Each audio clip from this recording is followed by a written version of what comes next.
Okay, so we're going to get started with the next speaker. And I do not know why that sounds funny. So it's my pleasure, truly, to introduce Keith Waldron. So Keith is a physiotherapist in the state of New York in the United States. After initially obtaining his master's degree in physical therapy in 2000, Keith later returned to academics, earning his doctorate in physical therapy in 2007.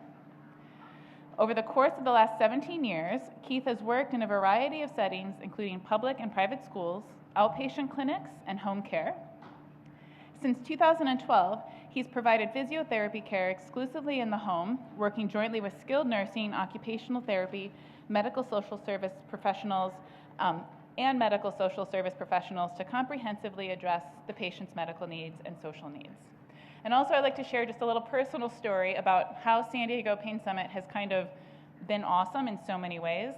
The first time I came to this conference, I was sitting in the back row, but then on social media, obviously there's much chatter. Someone kept posting pictures from behind me. It was this guy from New York I knew from online, and I was like, oh my God, are you here? But then I realized there was no one behind me, and it completely creeped me out.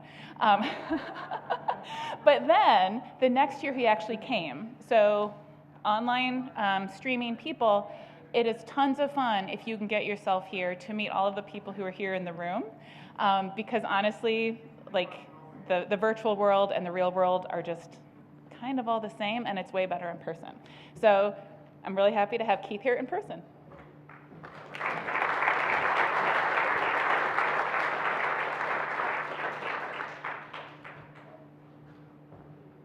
Thank you, Sarah. So as some of you may know, I am a once frequent, now less frequent physiotherapy blogger who initially cut his social media teeth in the early 2010s as a member, contributor, and eventually unsuccessful moderator at somasimple.com. And it's during those countless hours that I was on Soma Simple, and I do mean countless hours. That's where I first met Rajam, and I became acquainted with a lot of other people who have actually presented here in the past or are here this weekend. Diane Jacobs, Todd Hargrove, Corey Blickenstaff.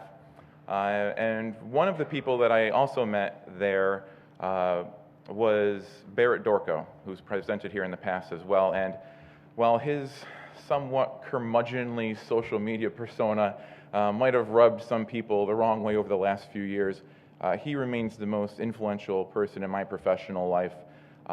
And when I was preparing for this talk, I reached out to him by letter in advance. And if I'd like to take a moment to share a little bit of that letter with you, if you'll indulge me. I wrote, "Dear Barrett, I think I'm in over my head.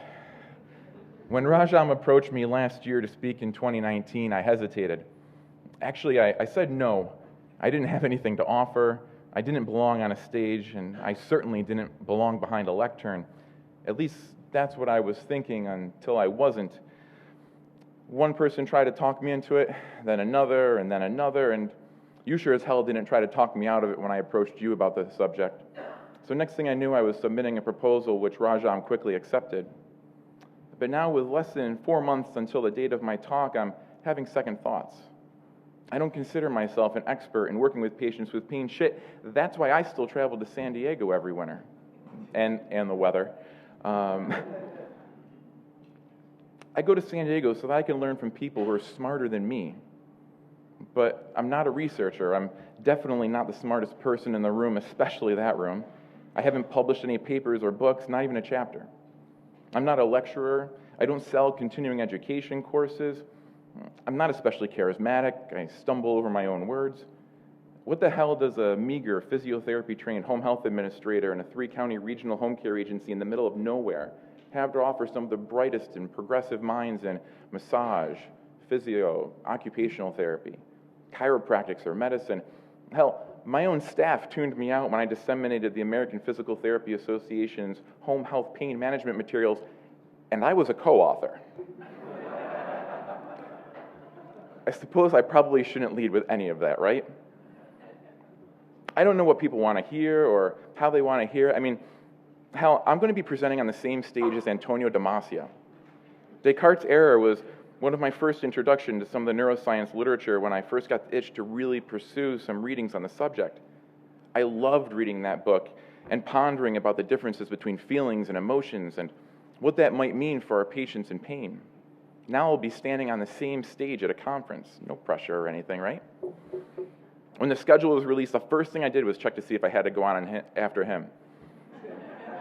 Thankfully, I don't. But I do have to follow Tim Beam, so win some, lose some, I guess. When I think about it, though, I suppose that there really is no good time for me to speak. There's no good spot to be scheduled. The fact of the matter is that I'm swinging well above my weight, Barrett, and I've decided to blame you. I blame your daily blog entries on Soma Simple, especially that damned but brilliantly simple aphorism. It should be plastered over the desktop of every clinician, professional, and human being who works with patients with painful complaints. It resonates with me still. You wrote, "When the primary complaint is pain, the treatment of pain should be primary." I remember sitting at my home office PC while I read those words. I just leaned back in my chair, looked up at the ceiling, and said, "Oh, fuck." Instantly, I realized that I'd been doing things wrong, and I had been wanting oh so badly to be doing things right. I read and I searched more. I read Gifford's Evolutionary Reasoning chapter and Topical Issues on Pain, and I was floored by how wrong my misconception of pain had been. I read Melzak's Neuromatrix paper, I was all in. There are a couple guys in Australia who've published a book that tried to explain things in a way that made sense too. I felt empowered. I was explaining pain to anyone who would listen, which turned out to be not too many people, which is of course how I ended up in home health. That's your fault too, you know. But I won't blame you for my move into middle management. That one's my fault alone. But you encouraged me to read, you encouraged me to write, to empathize, to wear a necktie, to write again after I had stopped, to become less hairdresser, more therapist. You encouraged me to think critically, to pay attention to everything, to become more than I was, to strive to be the most well-read person in the room, to develop a premise. And damn you in that notion of premise, Barrett. I've spent the last 5 years trying to develop a premise that makes sense to me, but the more I learn and the deeper I dive, the less sense it all makes. And don't mistake me, I'm unquestionably in a better place now than I was before. For instance, I'm thankful for you bringing my attention to the essay by Rachel Naomi Rehm entitled In the Service of Life. Her brief writing remains one of the most important things that I've ever read. I was reminded of it often last year at San Diego, but at no time more than during the patient experience panel, when the mother of a teenager with chronic pain desperately sought guidance from the panel. I was walking the room that day. I handed her the microphone and knelt down beside her before she bravely stood up in the middle of a large room in front of hundreds of people and strangers in San Diego and online, exposed, tearful, exasperated, and at a loss. When she stood up, she didn't know how to help her daughter. She returned to her seat, still powerless, still carrying the same burden that she'd brought with her. Her emotion and humility laid in stark contrast to the righteous and self-congratulatory tone emanating from the summit's participants. Of course, I was one of those folks, maybe even the most righteous. I don't know, but I was acting as a good physio because I was seeking information on the latest in research and theories about the treatment of pain. While there were countless physios participating in scientifically unsubstantiated continuing education courses that same weekend on skin scraping, kinesiotaping, visceral manipulation, postural syndromes, we were learning legitimate stuff, important stuff, cutting edge stuff. We were the smart ones. That's why we were there. But if we were so fucking smart, why the hell was that mother still crying when she sat back in her seat with no better direction than before she had risen? It occurs to me now that she came to the summit with a false premise. And it isn't her fault. It's the same premise that most clinicians work from. She came to the 2018 summit thinking that we offered help, but we don't. Not really, anyway, and when we do, we're doing our jobs wrong, I think. I suspect that she was disappointed at best. I dare not think of how she felt or what she thought at worst. The problem, of course, is that we shouldn't aim to help. 20 years ago, Remen asked us if perhaps the real question is not how can I help, but how can I serve? Most of the time, our professions fail to see the distinction. Other times, we simply fail to acknowledge it. But the distinction is an important one that we should keep at the forefront of our minds when we engage with our patients. Remen wrote, quote, "Serving is different from helping. Helping is based on inequality. It is not a relationship between equals. When you help, you use your own strength to help someone of lesser strength. If I'm attentive to what is going on inside of me when I'm helping, I find that I'm always helping someone who's not as strong as I am, who is needier than I am. People feel this inequality. When we help, we may inadvertently take away from people more than we could ever give them. We diminish their self-esteem, their sense of worth, their integrity, their wholeness. When I help, I am very aware of my own strength, but we don't serve with our own strength. We serve with ourselves. We draw from all of our experiences. Our limitations serve. Our wounds serve. Even our darkness can serve. The wholeness in us serves the wholeness in others and the wholeness in life. The wholeness in you is the same as the wholeness in me. Service is a relationship between equals." She continues to say, quote, "Serving is also different from fixing. When I fix a person, I perceive them as broken, and their brokenness requires me to act. When I serve, I see and trust that wholeness. It is what I'm responding to and collaborating with. If helping is an experience of strength, fixing is an experience of mastery and expertise. Service, on the other hand, is an experience of mystery, surrender, and awe. A fixer has the illusion of being casual. We fix and help many things in our lifetimes, but when we serve, we are always serving the same thing. Everyone who has ever served through the history of time serves the same thing." She finishes her essay by providing us with the realization that she's writing from a perspective that we should all hear, consider, and contemplate when she says, quote, "In 40 years of chronic illness, I have been helped by many people and fixed by a great many others who did not recognize my wholeness. All that fixing and help me left me wounded in some important and fundamental ways. Only service heals." I think I'll argue that genuine and authentic service is what happens in the intersubjective space. The third space is what Quintner calls it. It's the same space that I had hoped that could be rescued from the bio, psycho, social, reductive splintering of a patient's personhood.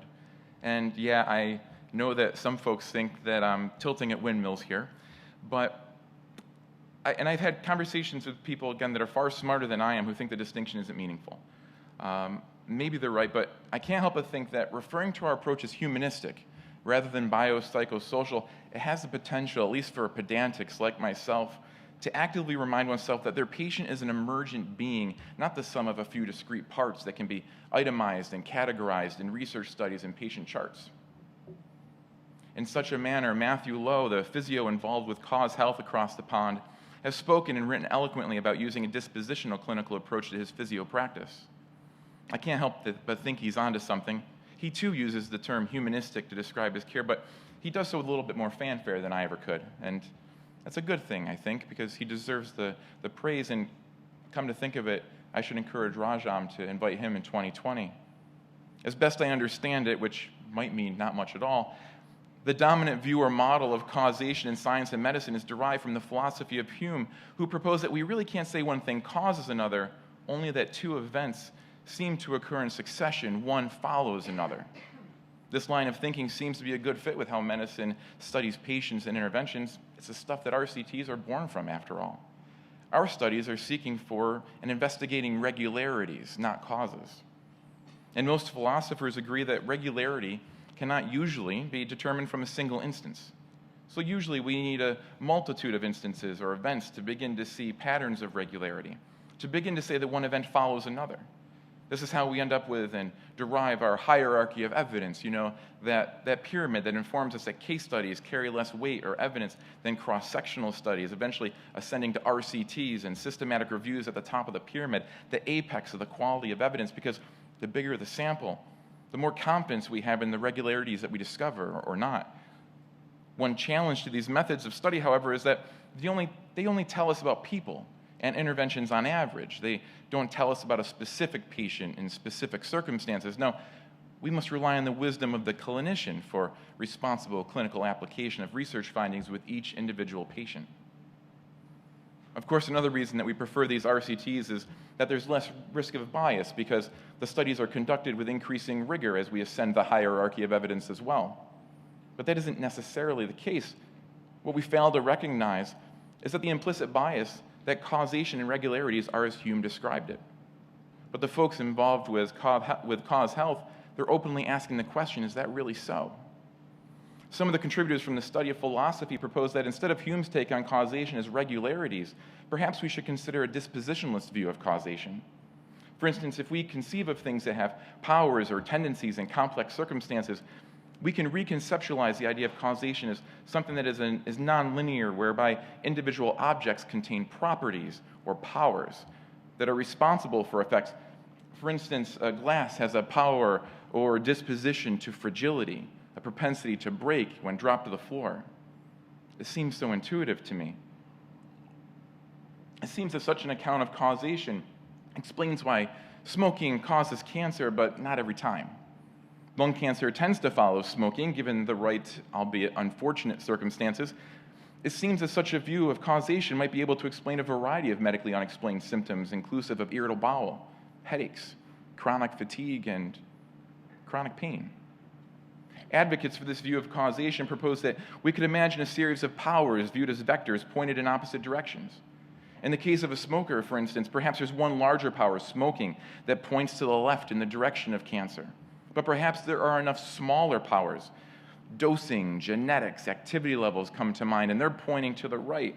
And the sum of the powers on the right exceeds that of the power towards cancer. So the patient doesn't develop cancer at all. Could the same be true for patients with painful complaints? It is with this principle in mind that Lowe wrote his latest article titled Managing Complexity in Musculoskeletal Conditions, Reflections from a Physiotherapist. As I read it, I smiled and thought, yes, maybe here we have the beginning of the answer. That is, of course, until I recalled a paper from Jeffrey Bishop that made me realize that my hopes, while admirable in my own mind, will ultimately probably fall short. You see, Cartesian dualism still pervades our work, even when we try to ignore the mind-body divide. Medicine, inclusive of therapy too, depending on the practitioner, it's a science after all. Science works from a basic design, observers observing the observed. The world, our patients included, are therefore considered manipulable to science. We do not, as Bishop asserts, quote, escape instrumental thinking about humans. Indeed, it is because humanism is added to the biologism of medicine that it consummates its metaphysical relationship to medicine by asserting its usefulness to medicine. In a way, narrative medicine becomes a tool that gains the trust of a patient, a more subtle tool, because it has a potential to masquerade as authentic relationship, end quote. He argues that medicine necessarily views the patient as an animal machine in need of something else. Think about it. Medicine is an intervention. We add something to the patient to make them more complete, more robust. Sounds a lot like fixing, doesn't it? It's warm up here. How do we serve our patients within the flawed paradigm of a fixing profession? All the patient-centered model does is add more to the biopsychosocial approach under the guise of giving the patient more control. When that hasn't worked, we've added on something else still, the patient narrative. But even then, the patient narrative becomes instrumental. The more we understand our patients, after all, the more likely they are to do what we need them to do so that we can achieve what we consider to be a positive outcome. Ultimately, even with the best of intentions, it's about controlling yet another variable. And sure, maybe it works better than looking at the patient before us as a biomedical entity, but it seems to still fall short of service in the manner that we should try for. But of course, now I'm not talking about ideas that are about science. I'm talking about who we become, who we aim to be, who we should be, who and what our patients are. This is the stuff of philosophy, not science, at least not in the way that we conceive of science today. And I suppose that it is this less scientific thinking that has fueled my inquisitiveness these last few years. After all, it didn't take me long to grow tired of neuroscience readings. That isn't to say that it was beneath me. To the contrary, a lot of it was way over my head, and initially I had to revisit old texts that had gathered dust and spider eggs in my basement.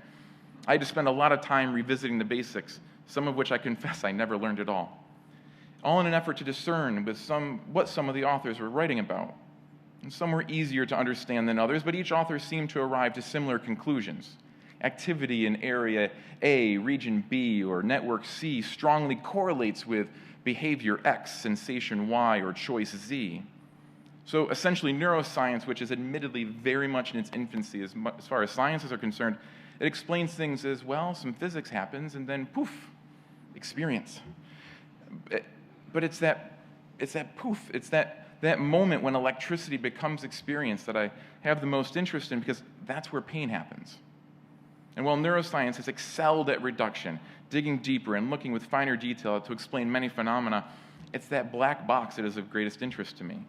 It's that black box that might one day explain consciousness and experience, of which pain is only a small aspect. And it's that black box which should feed our humility. Seriously, think about it. Our jobs are to interact with another human being to treat an ailment that we don't have access to. Yet, the treatment of pain should be primary, right? I'm reminded of deep-thinking college freshmen in Philosophy 101 classes asking, how do you know that the red that you see is the same red that I see? In the same vein, isn't providing care for the treatment of painful complaints akin to someone walking into an ophthalmologist's office seeking treatment for their perceptions of reds as more saturated than they used to be, or than that they want them to be? What would that mean exactly? How would we measure it? How would we identify what is normal? How would we decide to intervene? How does one treat consciousness? Science and neuroscience especially is, to date, mind you, really good at micro views and perspectives. It's good at collecting correlation data, but it still struggles with the more macro questions. Questions like pain. Questions to problems that we as providers are expected to deal with daily. Questions that we need answered if we're ultimately going to become proficient in providing care to individuals with painful complaints. So I started exploring some literature that ran adjacent to more straightforward neuroscience readings. I started to look more into neurophilosophy. And I remember being so resentful of Dr. John Quintner when he commented to Eric Kruger in a Body and Mind thread. He said, quote, "A word of caution. Exploring the realms of consciousness, it's a job for highly experienced neurophilosophers. For us lesser mortals, it can be a swamp from which few of us emerge any the wiser." But now, 4 years later, I must confess that he was mostly right. Perhaps Eric is having more success as a greater mortal than I, but I remain stuck waist high in the muck of confusion and see no dry land in sight. But he was also wrong. There's a little bit of wisdom to be found waist high in the muck as well. Over these last 5, 6, 7 years, I've discovered not only what I don't know, but also what I can't possibly know. There are people out there who have spent their entire academic lives researching and contemplating subjects that, after walking the dog, eating breakfast, putting the kids on the bus, going to work, coming home, shuttling the kids around, cleaning the dishes, spending a little bit of time with Christine, I get to read an occasional book on a single subject every few weeks that merely glosses over the material that an expert would scoff at as elementary. Look at the field of embodied cognition, for instance. The names in this field of study, if one were to pay attention to such matters, are intellectual heavyweights in every sense. Varela, Thompson, Clark, Noy, they're all writing about concepts and hypotheses that run contrary to the standard conceptual view of cognitive neuroscience. Yet, how the hell am I supposed to parse out who's right, who's wrong? These are folks that I admire, even if I don't know if I can or should agree with them. But let's be honest, too. Standard cognitive neuroscience, while sounding quite quaint, I admit, when someone refers to it as just as standard, it appears to have offered us legitimate explanations for a variety of phenomena at a staggering rate. Perception, attention, memory, language, categorization, problem solving. Each domain is currently explained in large part by standard cognitive neuroscience, a representational model that explains how the nervous system works. As I understand it, the prevailing standard view of the central nervous system is as a symbol manipulating device, a computer of sorts. At a physical level, neurons are individual cells that we can identify and label, but functionally in cognitive neuroscience, they act as symbols. They stand for or represent things in the world via stimulation of bodily receptors in the periphery. The brain is now assumed to be computational. It is studied by means-end analysis, because if we understand how the brain computates, we understand how the brain works, how you and I think or cognize. Lawrence Shapiro says, quote, all the action, so to speak, his quotes, not mine, begins and ends where the computational processes touch the world. The cause of the inputs and effect on the world that the outputs produce are, from this perspective, irrelevant for the purposes of understanding the computational process taking place in the space between input and output. Standard cognitive neuroscience tends to draw the boundaries of cognition at the same place a computer scientist might draw the boundaries of computation, at the points of interface with the world. Cognition is computation. Computation happens over symbols. Symbols begin with inputs to and outputs from the brain, and so it is in the brain alone that cognition takes place, and it is with the brain alone that cognitive science need concern itself. A computer is a passive receiver of information. People certainly are not. But still, even if our current means or concepts in studying cognitive sciences were to be modified, altered, or tweaked, replaced, to what extent? Varela, Thompson, and others advocate for viewing cognition not as computation, but as embodied action. This is to say that they aim to emphasize, once again, that sensory and motor processes, perception and action, they're fundamentally inseparable. As you and I move through a room, our movement will produce opportunities for new perceptions while simultaneously eliminating the opportunities for others. By the same logic, the new perceptions reveal opportunities for new movements. So movement influences and constrains perceptions, which in turn influence and constrain available emotions, which then constrain new perceptions, and yada, yada, yada. Maybe I'm not just my brain after all. In this view, an action doesn't result as an output from a perceived input, but rather movement and perception are inextricably linked. They determine each other. But there are still others who think that the standard computational view falls short in other ways. Lakoff and Johnson argue that the peculiar nature or shape of our bodies, it actually shapes the possibilities for conceptualization and categorization. That language shapes the way we think and determines what we think about.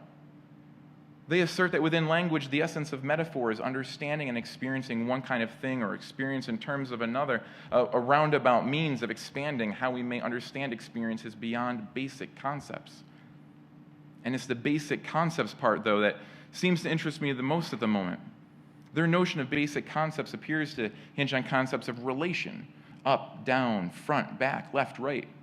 These basic concepts do not require metaphor for understanding only experience. But what does left mean to a worm? They don't have a front, a back, or a top, or a bottom. What about a thought experiment about a spherical being in outer space? Where's their left, their right, their up, down, front, or back? Lakoff and Johnson argue that how we think, the language we use, even at the most basic level, is necessarily embodied. And there are still others who assert that cognition emerges from a dynamic system with the brain interacting dynamically within a body, dynamically interacting with its environment. In such a view, we can't really understand activity of the brain without also at the same time understanding activities taking place in the body and the world. The boundaries of cognitive system are thereby expanded. Cognition might actually emerge not just from the brain, but from the interaction of multiple dynamic systems. In our case, brain, body, and environment. But that still feels a bit dualistic, doesn't it? Just with the add-on of the area the body interacts with?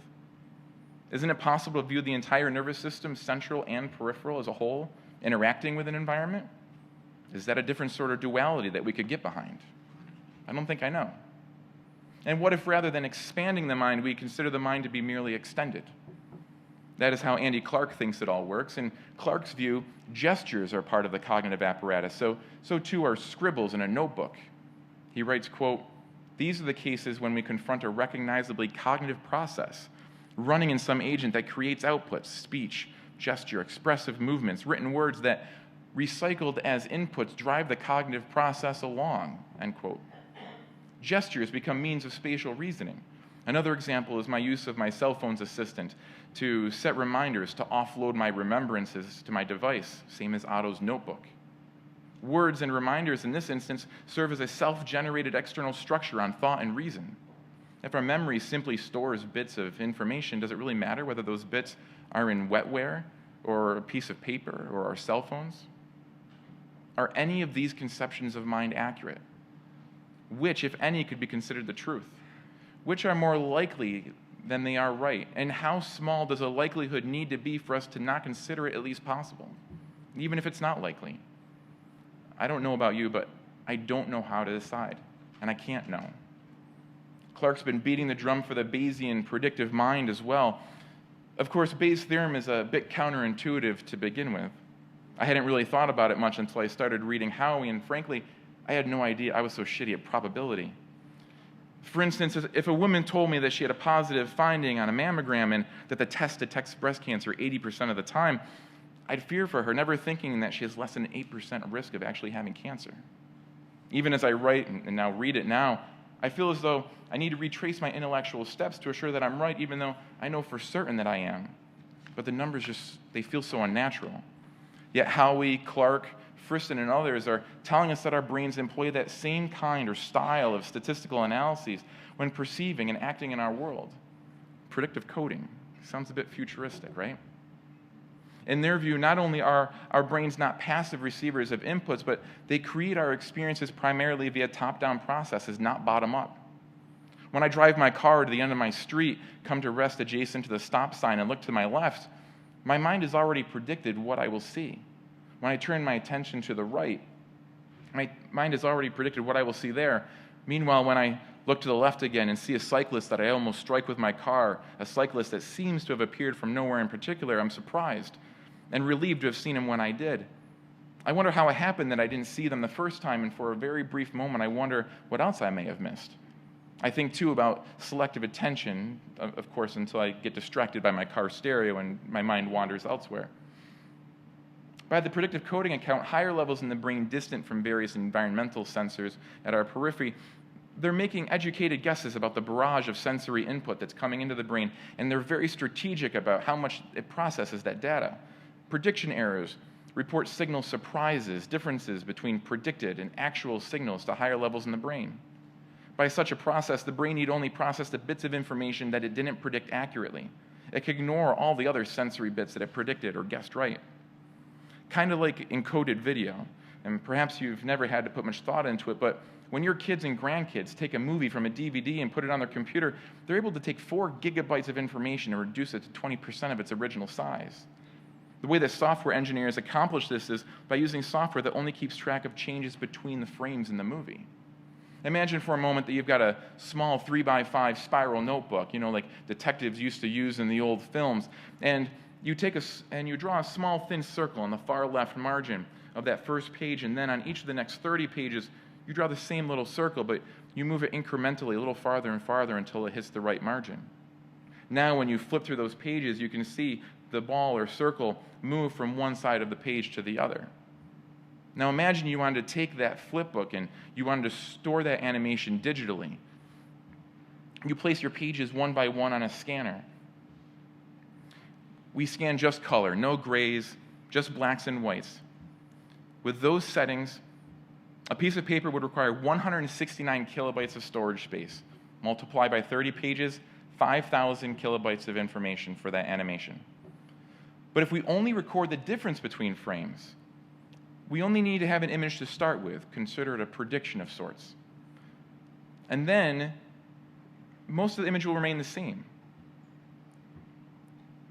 All we need to do is take a few select pixels, and switch them back and forth.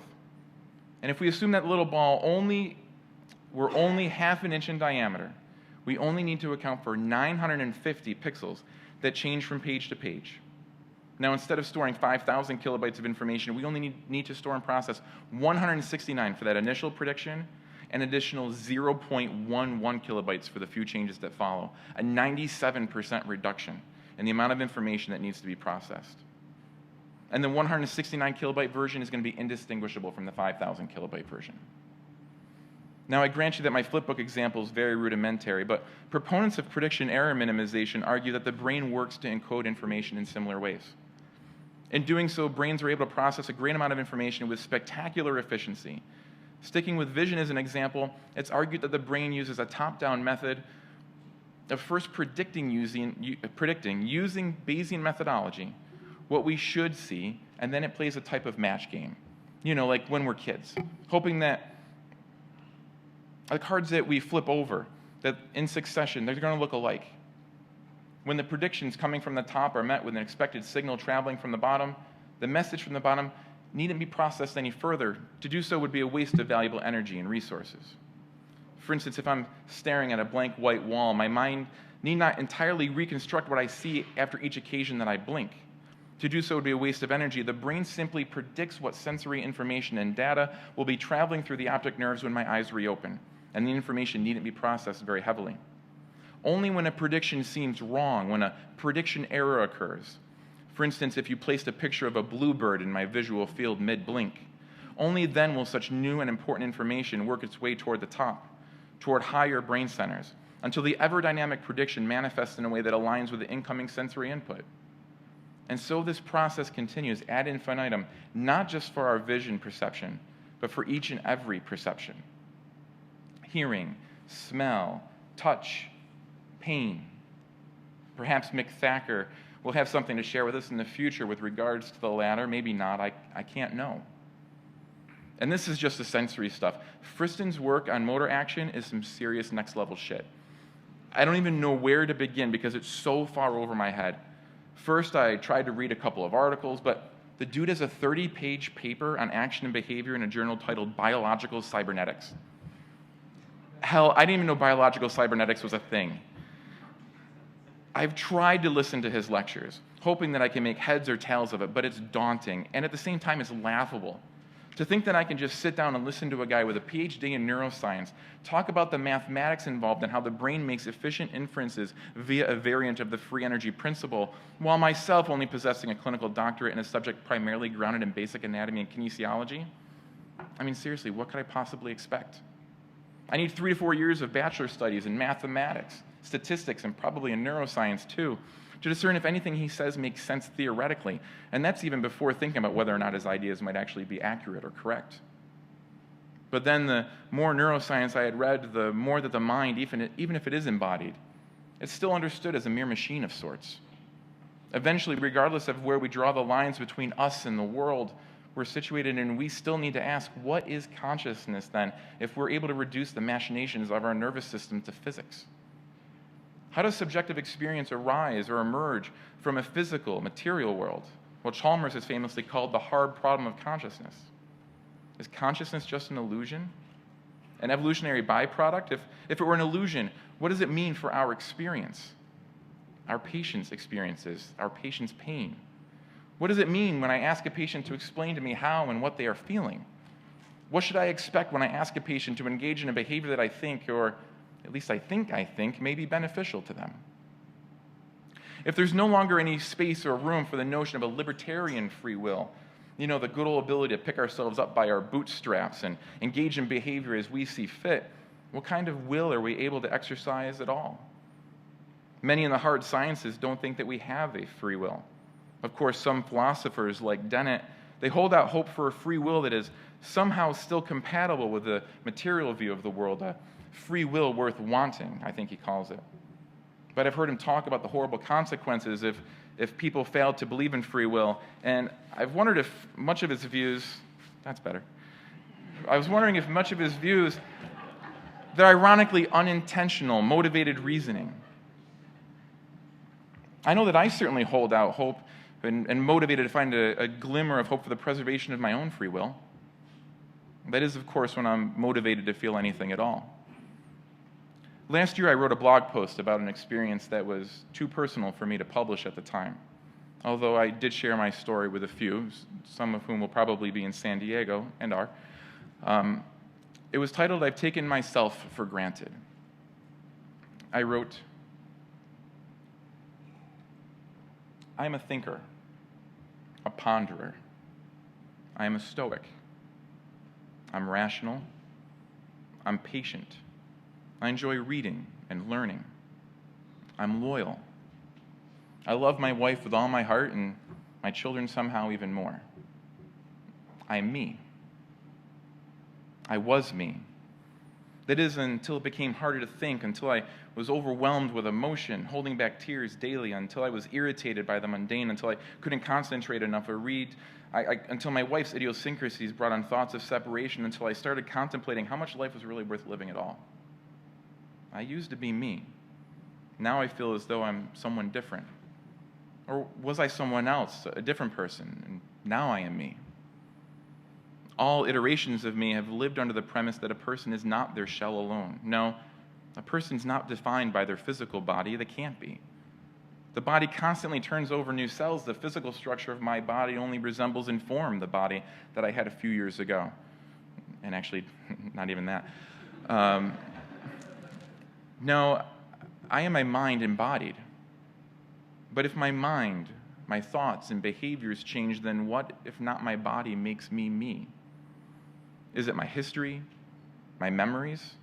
I have a recollection of my past, a timeline along which myself has theoretically traveled, yet I lose my memories as well. I don't remember stories that I once did, and there are some memories I'm uncertain. Did they ever really happen, or are they only embellishments, rewritten as memories? And if my history informs myself, but the memory of my history erodes, is myself eroded as well? Do I become less of who I was? Or are there certain important memories that inform myself? Well, it is the unimportant memories that can erode without effect. References are full of Phineas Gages who have suffered physical traumas, John Nash's, Sid Barrett's, and Demi Lovato's who suffer from chemical imbalances that change and alter their selves. I read of athletes with CTE and work with elderly suffering from dementia, and I'm offered an example of how fragile the self is. I wonder how different they truly are from me. Do everyone's selves change as often as the afflicted, only not as drastically? What if we are never ourselves in the way we think or feel we are? What if ourselves are necessarily more fluid, more flexible than we perceive them to be? I've learned a harsh lesson. I now recognize that myself is a subjective and qualitative thing that I have no control of, despite the illusion that I once did. Next week, I'll begin treatment for Graves' disease. Over the next few months, the biochemical reactions that make me me will be altered. I don't know if I'll be the person that I was, but I'm quite certain I won't be the person I am. None of it will be my own doing. I'll have no more control of who I become tomorrow than I did of who I was yesterday. I wonder if I'll read this 6 months from now and question how I could have been so nihilistic. Today, it doesn't feel as though that could be possible. But I know that nothing should surprise me either. Now, I know it reads as really dramatic now, but man, I've been depressed before, Barrett, but that particular episode was like nothing I'd ever experienced. I was thinking about some pretty dark shit from a really dark place, and it completely destroyed the illusion that I was who or what I thought I was.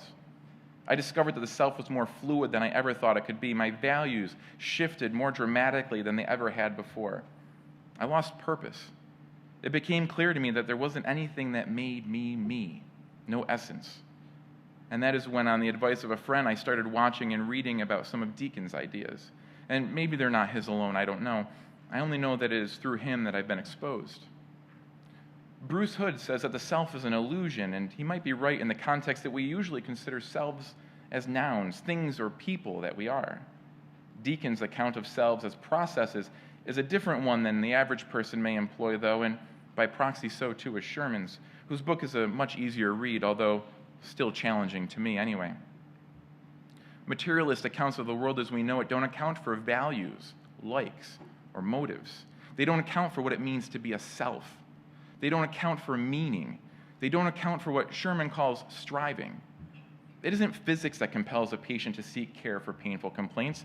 They're striving for something, are they not? They strive to reduce, better control, or abolish their pain, right? And pain is information, no?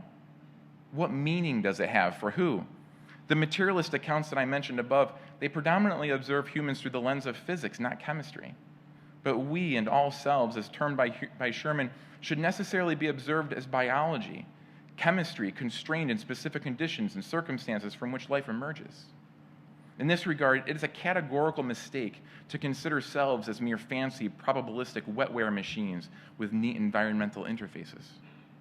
We strive, but we're not unique in this regard. All selves strive.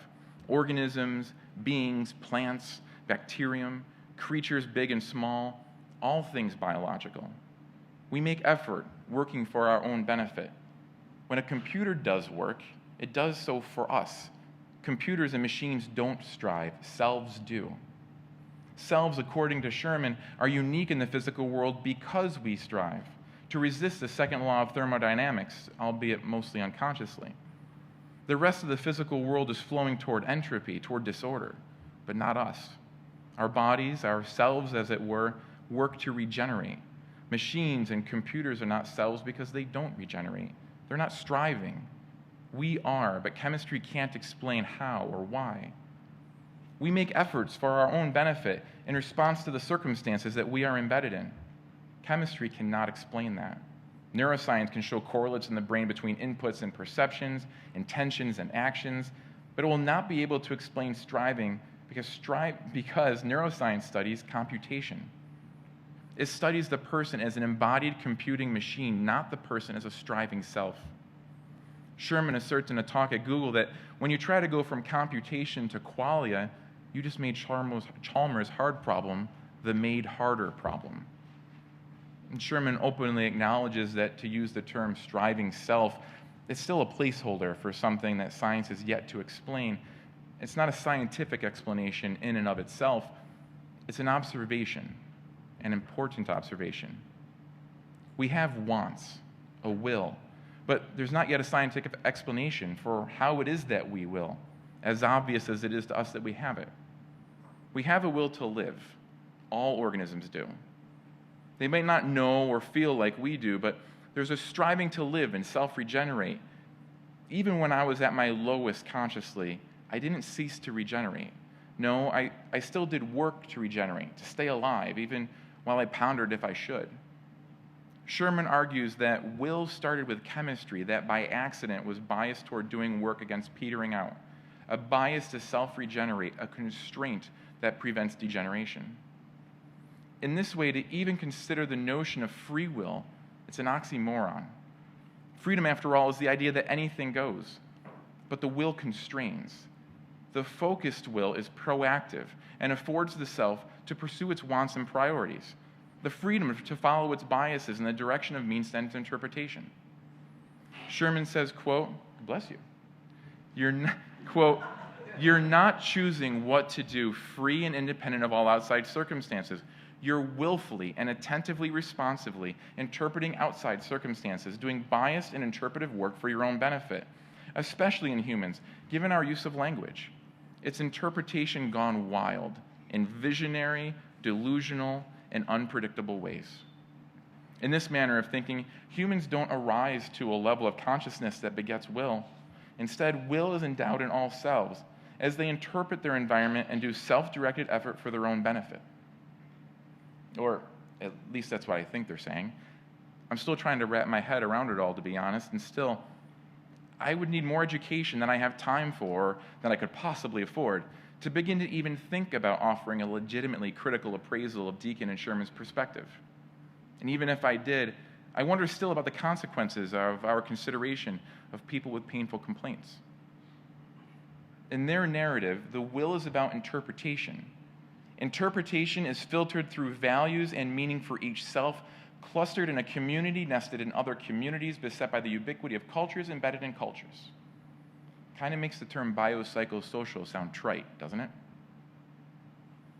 4 years ago, John Quintner said I'd be no wiser. Well, not me. He was talking to Eric. But I'm the one who took it personally. And he was kind of right. I'm certainly not any smarter. I don't know more now than before. I am aware of more ideas, though. I do know more about what I don't know and what I can never be certain of. And I do think that there's wisdom in that. Perhaps that is what I should try to talk about in San Diego. Although if I were in their seats, I don't know if I would find it all that interesting, and I'm not sure I could sit through a talk that would try to hit on all these ideas in 50 minutes. Each idea alone would be worthy of its own keynote talk from a more qualified presenter, I think. Perhaps instead I should share with them my premise, not that I think my premise should matter much to them. Do others really care if I aim to serve patients in pain with humility in the face of ever-increasing uncertainty? In an environment that might be surrounding a situated body with an embodied and maybe even predictive mind? That each of us might possess just enough freedom to make a limited number of narrowed choices? That those choices might be made in a causal world of powers and dispositions? that the only advice I have to offer is that each of us should try to consider all that may be possible and then do our damnedest not to be an accidental asshole after? I don't know. What I do know is that this thinking shit is a lot of work, Barrett. Isn't it just easier to do some manual therapy? To push on this, pull on that, a little friction here and there with some soft language and tones? And then as an add-on of sorts, consider how someone's psycho or sociological history may somehow tweak their experience? Does considering all this shit make anyone a better therapist? If it does, I don't know if I found the way. Paralysis by analysis is the phrase people use, and I'll be damned if it isn't apropos here. But as for the summit, I still don't know what to say, but I'll figure something out. I've got to, right? There are only 4 months left until I'm standing on that stage, trying my best to avoid coming across as an imposter. And I hope you are well, Barrett. I miss your daily writings, but I'm buoyed by the thought that you're still out there reading whatever interests you. And thanks again for all that you've given to me over the years. I sincerely appreciate it, and I wouldn't be where I am without you. Your friend, Keith. Thank you.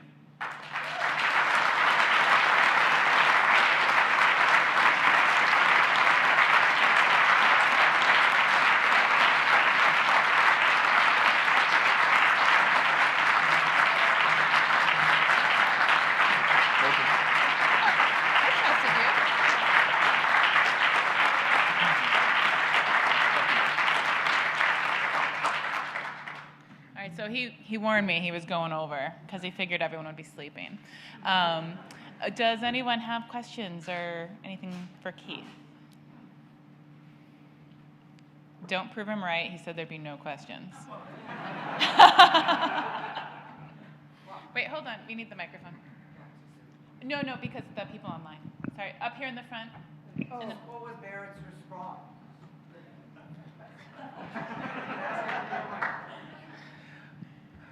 The question was, what was Barrett's response? And I don't remember the exact word, to be honest with you, but he said that he was touched, and that was it. He's a man of few words sometimes. But this is the link. I know I threw a whole bunch of shit out there, and I just threw it up against the wall. But this was the longest blog post I ever wrote.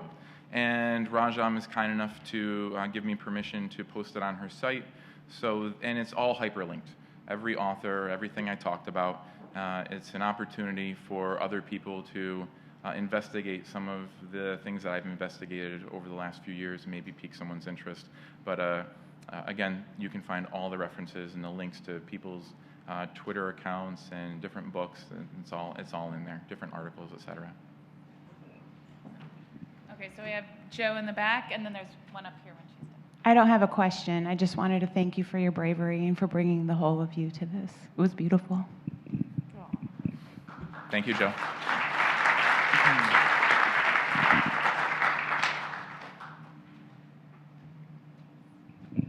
I second that, Keith. Thank you. And could you maybe reflect on one noticeable way that your practice has changed when you're sitting in a room with a patient across from another person from all the things that you've read, whether you feel like you've arrived or not?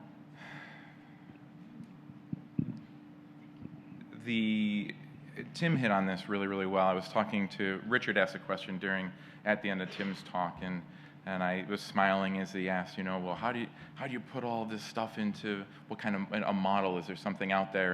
And Tim's response was, you know what, I'm just reflective. And then I was grinning huge when you're like, I spent whatever 4 years, I think you said, auditing, your own patients, and I kind of did the same. I would re-listen to conversations that I had with patients, and I would really concentrate on my posturing, really just trying to be present as much as I possibly could, knowing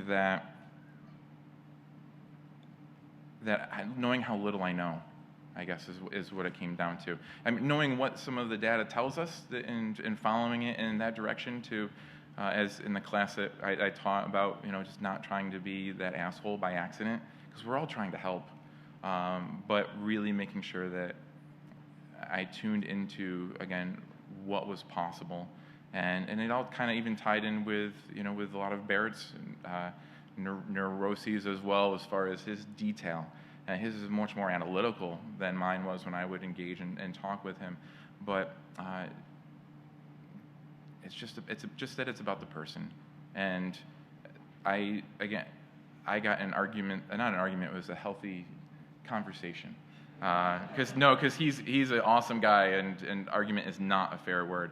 But I was talking with Steve Camper in Chicago at Sarah's, and I really don't like biopsychosocial, and because I think in many people's, and I know it's not what the actual researchers say, and they're thinking of in a bigger picture. But I think when it gets in the hands of clinicians, I think it just becomes an itemized checklist, and that's, if I were to take it, and this is a meandering answer, but I think that is probably the biggest take home for me, is that to try to pull back and have that wide angle view and not just try to itemize this person's BPS and go from there. Anything online or anyone else? Nothing online?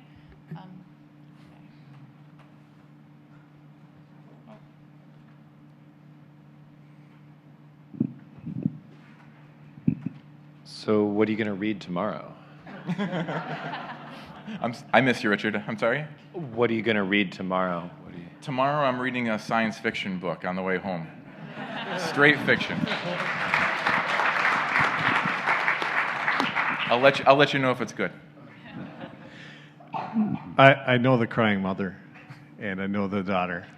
She's my stepdaughter, and she's doing much better now. So some of the things that we've learned have helped. So unfortunately, she's still a teenager, so we're just kind of waiting that one out. Those are tears for a whole other reason. Thank you. And was there hand? Yeah, over there on the end.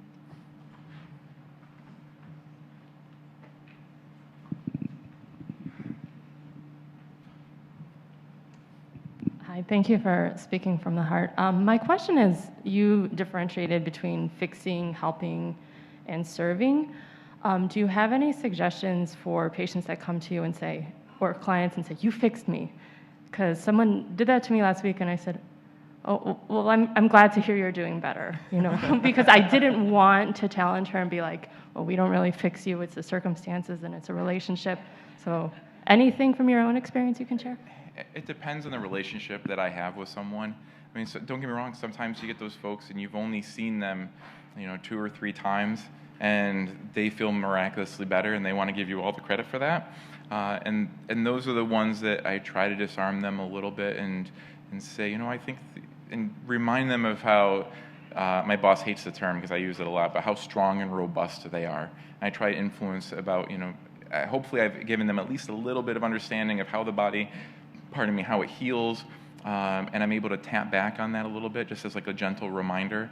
But even then, in that instance, it's not. And I'm always saying, I'm glad that I was here for you. I'm always here if you need something else. Because next time, hopefully, they'll come to me, and then I've got a few more days to remind them of how they're the ones that are healing themselves, and I just serve as we talked about, a catalyst more than anything. And I think that's the best answer I could give for that one. All right, well, now you're off the hook. That's all the time we have. So we'll be back at 12:30 for the last speaker before lunch.